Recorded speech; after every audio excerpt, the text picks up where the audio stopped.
Hi, Chevy. Thanks for this valuable webinar. Curious, what types of sales collateral are effective in B2B? We use case studies, but we want to add more to the fray. What a great question to lead with. And my mind is going in a direction that you're probably not even considering. Because when I hear sales collateral, I don't just immediately think about tangible sales collateral. I start also thinking about digital sales collateral. And maybe people don't associate it that way, but we have something we refer to as our Marstudio signature process, and there's priorities. I'm not going to bore you with all of them, but I'll mention to you that the second priority of all the priorities is what we refer to as sales collateral, um, sales funnels and collateral, actually. And yeah, let's talk about the first part, case studies. So every business industry is going to have a little bit of their own particular nuances. So let's start there. I don't know if you're a B2G or a B2B, but for example, B2Gs have like case studies and past performance in terms of a document capabilities a document that they create.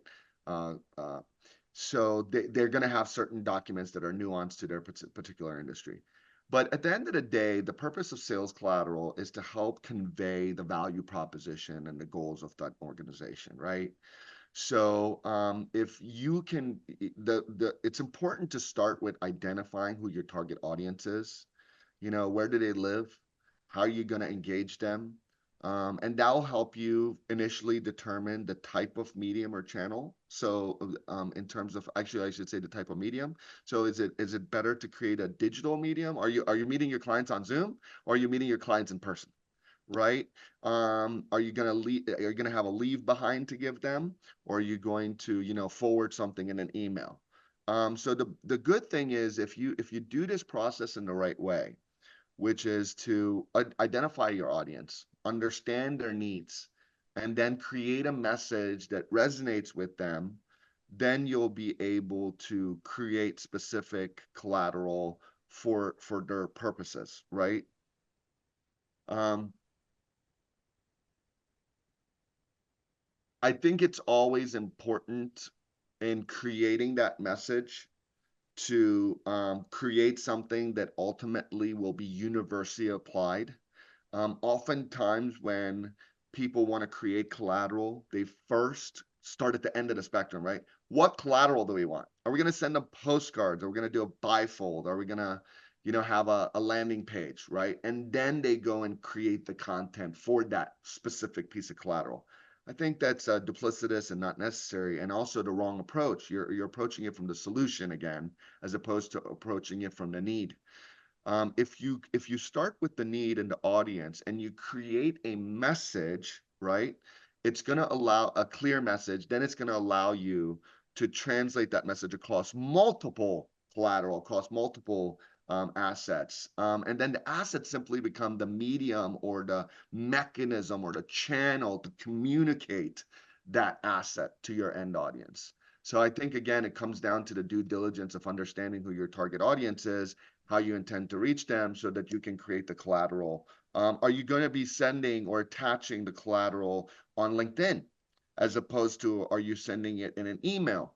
Are you going to have the collateral at the ready for when you are having a sales engagement and you're going to be sharing it on Zoom? Maybe a PowerPoint model is the best model. Um, but ultimately, I believe that sales collateral is literally a translation of the ownership or stakeholders' value proposition and why work with us to the end audience, right? So you're just simply trying to communicate without this. You're trying to communicate your value proposition without a 90-minute webinar. So it's really important to spend the time and energy to identify who it is and have the person that's in charge and knows that, right? Because the CEO, the owner, the GM can't be there, the CSO can't be there to share that value proposition firsthand, right? So I'll pause there, Jeremy, because I could probably just keep going on and on for the next 90 minutes about sales collaterals and funnels. But again, one other thing I'll say since I mentioned sales funnels. Um, you have a corporate website, your company business visualization, and then you have landing pages that articulate your services and your value propositions. But I think it's also important to think about sales landing pages separately, sales funnels separately, because again, the specific purpose of those sales pages, those sales collateral, digital sales funnels are to again convey that value proposition and what are the next steps in terms of the engagement. At Marstudio, for example, you can go to mychiefmarketingofficer.com to see our sales funnel as opposed to our corporate site or our, MedMar site or things like that. All right, I'll pause there. Let's get to the next question. Or if there's a follow-up, I'll be happy to answer that.